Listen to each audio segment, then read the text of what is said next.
right, welcome to the second review of the evening. Up this time is Ashina the Red Witch. Join Ash on the journey of an afterlife time.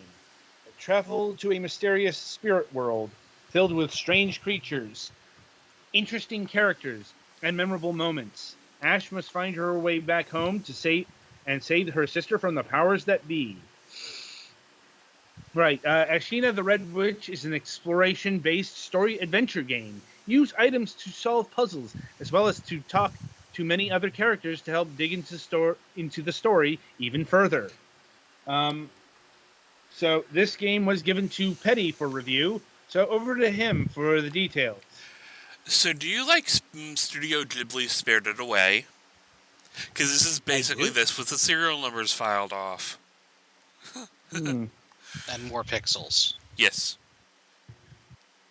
Yeah. Or, well, less pixels, but more pixely. Yes. I don't think Spirited Away used pixels. They used cells. Yeah.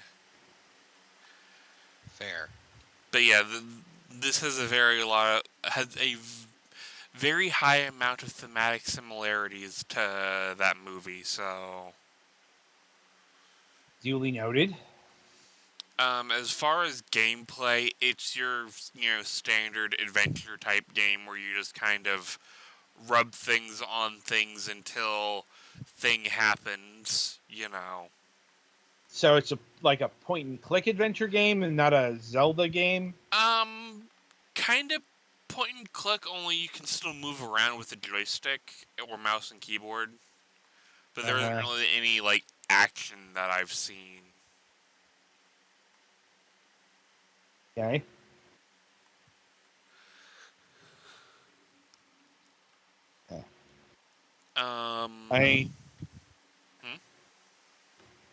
I'm seeing here adventure-like puzzles, character dialogue options to delve into the lore surrounding the universe, that kind of thing. Yeah.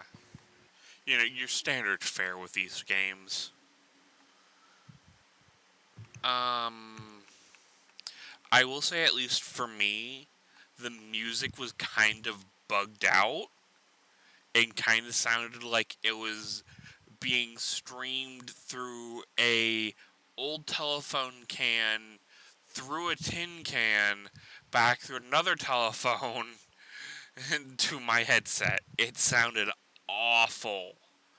I don't know if that's...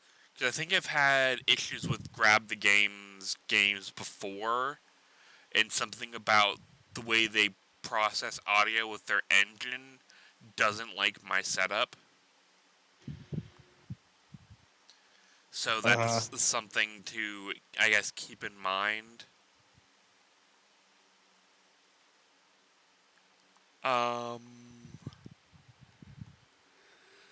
But yeah, the story is, your, I guess, quote unquote sister slash friend kind of meets you, comes over to stay with you a little bit during the prologue to get used to movement and interaction with people and stuff. And then after that, a mysterious little creature called Tenno, I believe, if that's how you pronounce it right, Tenno or Tonto or something like that, breaks into your house and steals your mother's amulet. So you follow after him and you end up in what's basically the afterlife. Because he's a creature not of this world. And this is a motif that the developer of the game, Stranga, has explored with more horror overtones than the other games we've reviewed. Mm-hmm. Yeah, this, especially for Stranga, this is not a new concept. Yeah. And then, you end up at the afterlife. After some milling about, you end up at a bathhouse run by a witch. Which takes over your friend's mind, and you're trying to escape because If you don't make it out by sunrise, then you're trapped there. Mm. Luckily, there is no, like, as far as I can tell, there's no, like, time pressure. Like, there's nothing like 4 hours till sunrise or whatever. I guess they give you all the time you need. It's just like faux pressure for narrative sense, not like gameplay pressure. If that makes sense.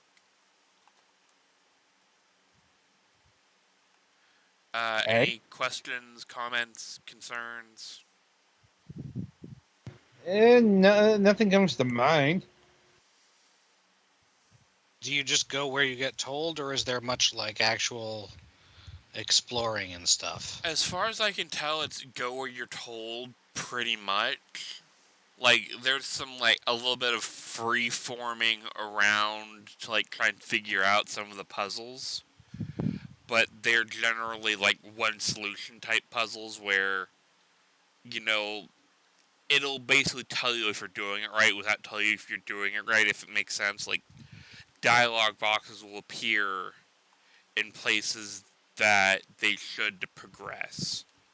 And it's not like a whole lot of fluff dialogue where it's like, I could probably do something here. If that kind of makes any sense. I think so.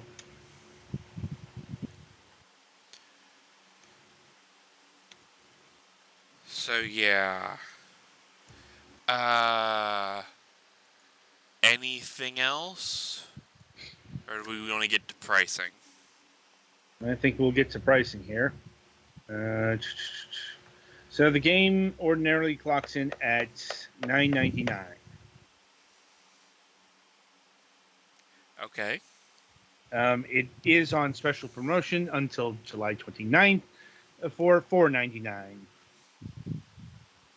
$9.99's alright, but $5.99 is probably the better price for it.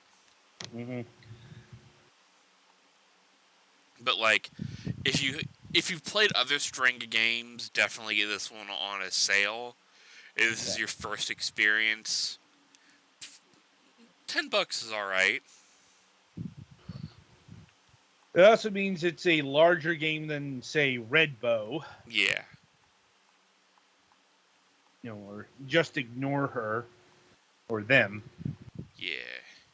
So, anyway, anything else? Not that I can think of, without spoiling a bunch of story. Fair enough. Well, then I think that'll about do it here. Be sure to tune in after the break, as the Golics will be reviewing Kaplurth.